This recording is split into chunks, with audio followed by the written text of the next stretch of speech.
രാജ്യത്തിൻ്റെ 76ാമത് റിപ്പബ്ലിക് ദിനത്തോടനുബന്ധിച്ച് Kulappadam Starline ക്ലബ്ബും Azeezia medical കോളേജും സംയുക്തമായി മെഡിക്കൽ ക്യാമ്പും റിപ്പബ്ലിക് ദിന പരിപാടിയും നടത്തി. പരിപാടിയുടെ ഉദ്ഘാടനം കുണ്ട്ര MLA വിഷ്ണുനാഥ് നിർവഹിച്ചു. അസീസിയ മെഡിക്കൽ കോളേജിൽ നിന്നും വിദഗ്ധ ഡോക്ടർമാരുടെ സംഘം മെഡിക്കൽ ക്യാമ്പിന് നേതൃത്വം നൽകി. കാലത്തിന് കൊണ്ട് ഏറ്റവും ശ്രദ്ധ നേടിയ ഒരു മെഡിക്കൽ ക്യാമ്പായിരുന്നു കുളപ്പാടം 3S ഓഡിറ്റോറിയം.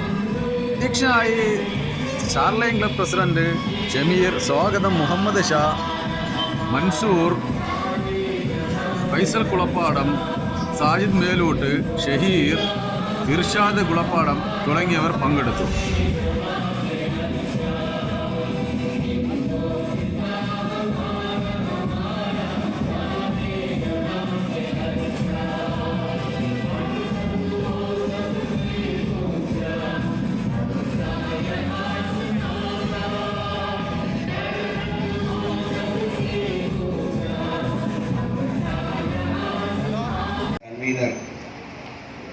അതുപോലെ സ്റ്റാർലൈൻ്റെ മറ്റ് പ്രിയപ്പെട്ട സുഹൃത്തുക്കളെ, ഈ മെഡിക്കൽ ക്യാമ്പുമായി ബന്ധപ്പെട്ട് എത്തിയിട്ടുള്ള അസീസിയ മെഡിക്കൽ കോളേജിലെ ആരോഗ്യ പ്രവർത്തകരെ, പ്രിയപ്പെട്ടവരെ, ഷമീർ പറഞ്ഞു എന്ത് കാര്യമുണ്ടെങ്കിലും വിളിച്ചാൽ ഞാൻ വരും എന്ന് പറഞ്ഞതിൽ ഒരു കാരണം, എനിക്ക് ഈ സംഘടനയുടെ തുടക്കം മുതൽ തന്നെ ഇതിൻ്റെ പ്രവർത്തനങ്ങളെക്കുറിച്ച് നല്ല മതിപ്പാണുള്ളത്.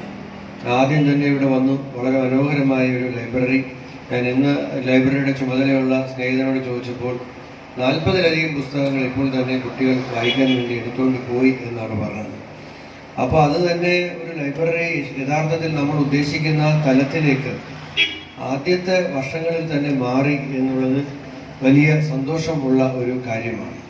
അതുപോലെ തന്നെ കഴിഞ്ഞ ദിവസം നമ്മൾ ഇവിടെ നടത്തിയ വലിയ വിപുലമായ പരിപാടി, ഞാനും MPയും ഇവിടെയുള്ള ഫൈസലും മൻസൂർ മെമ്പർ ഞങ്ങളെല്ലാവരും ഉണ്ടായിരുന്നു. അപ്പോൾ അവിടെ വെച്ചാണ് അന്ന് ഈ അസീസിയ മെഡിക്കൽ കോളേജിൻ്റെ പ്രിവിലേജ് കാർഡിൻ്റെ ഉദ്ഘാടനവും അന്ന് അവിടെ നടക്കുകയുണ്ടായി. അപ്പോൾ ഇന്ന് അത് അവിടെ കൊണ്ട് അവസാനിപ്പിക്കുന്നില്ല. ഭാരതത്തിൻ്റെ റിപ്പബ്ലിക് ഡേ ഇന്ന് രാജ്യമെമ്പാടും ആഘോഷിക്കുകയാണ്. നമ്മുടെ രാജ്യത്തിൻ്റെ റിപ്പബ്ലിക്കിന് ഒരുപാട് പ്രത്യേകതകളുള്ളതാണ്. കാരണം ലോകത്തിൻ്റെ മുൻപിൽ ഇന്ത്യ എന്ന രാജ്യത്തിന് ഒരു വലിയ മാതൃകയാണ്. ബ്രിട്ടീഷുകാർ പോലും വിചാരിച്ചത് ഒരുപാട് വൈവിധ്യങ്ങളുള്ള ഈ രാജ്യം അത് സ്വാതന്ത്ര്യം കിട്ടിയാലും അതിജീവിക്കില്ല, തമ്മിലടിച്ച് തകർന്നു പോകും എന്നാണ് കരുതിയത്. ഒരുപാട് ഭാഷകളുള്ള, ഒരുപാട് സംസ്കാരങ്ങളുള്ള, ഒരുപാട് ആചാരങ്ങളും അനുഷ്ഠാനങ്ങളുമുള്ള ഒരു രാജ്യത്തിന് എങ്ങനെ നിലനിൽക്കാൻ കഴിയും എന്ന് കരുതി. പക്ഷേ എന്നാൽ ആ രാജ്യം മഹാനായ ഡോക്ടർ അംബേദ്കറും നെഹ്റുവും എല്ലാം ഈ രാജ്യത്തിന് സമ്മാനിച്ച ഭരണഘടനയുടെ അടിസ്ഥാനത്തിൽ ഈ രാജ്യത്തിൻ്റെ ഭരണാധികാരികൾ തന്നെ അതിനെ അകത്തുനിന്ന് തകർക്കാൻ നോക്കിയിട്ട് പോലും തകർക്കാൻ പറ്റാത്ത രൂപത്തിൽ ഇന്ത്യൻ റിപ്പബ്ലിക്ക് മുന്നോട്ട് പോവുകയാണ്. ആ ഇന്ത്യൻ റിപ്പബ്ലിക്കിൻ്റെ ബഹുസ്വരത, ജനാധിപത്യം അതെല്ലാം കാത്തു സംരക്ഷിക്കാനുള്ള പ്രതിജ്ഞ എടുക്കേണ്ട സമയം കൂടിയാണിത്. അപ്പോൾ റിപ്പബ്ലിക് ദിന ആഘോഷ പരിപാടികൾ സംഘടിപ്പിക്കുമ്പോൾ അതിൽ അങ്ങേയറ്റം മാതൃകാപരമായി മെഡിക്കൽ ക്യാമ്പുകൾ സംഘടിപ്പിച്ചുകൊണ്ട് ഈ നാട്ടിലെ സാധാരണക്കാരായ മനുഷ്യർക്ക് ഉന്നതമായ ഉയർന്ന ചികിത്സാ സൗകര്യങ്ങൾ അവർക്ക് ലഭ്യമാക്കുന്നതിന് വേണ്ടിയിട്ടുള്ള പ്രവർത്തനങ്ങൾ ആണ് ഇവിടെ നടക്കുന്നത്. ഞാൻ ഇവിടെ ഷമീർ പറഞ്ഞ പോലെ ഇന്ന് റിപ്പബ്ലിക് ഡേ ആയതുകൊണ്ട് ഒരു പിടി പരിപാടികളുണ്ട്. അതിൻ്റെ ഇടയിൽ ഇവിടെ പതാക ഉയർത്തുന്ന ചടങ്ങ് കൂടി ഉണ്ടെന്ന് പറഞ്ഞുകൊണ്ടാണ് രാവിലെ കൃത്യ സമയത്ത് തന്നെ ഓടി ആദ്യം ഇവിടേക്ക് എത്തിയത്. ഈ മെഡിക്കൽ ക്യാമ്പ് ഔപചാരികമായി ഉദ്ഘാടനം ചെയ്ത് അറിയിക്കുന്നു. നമസ്കാരം ചെയ്യുന്നു.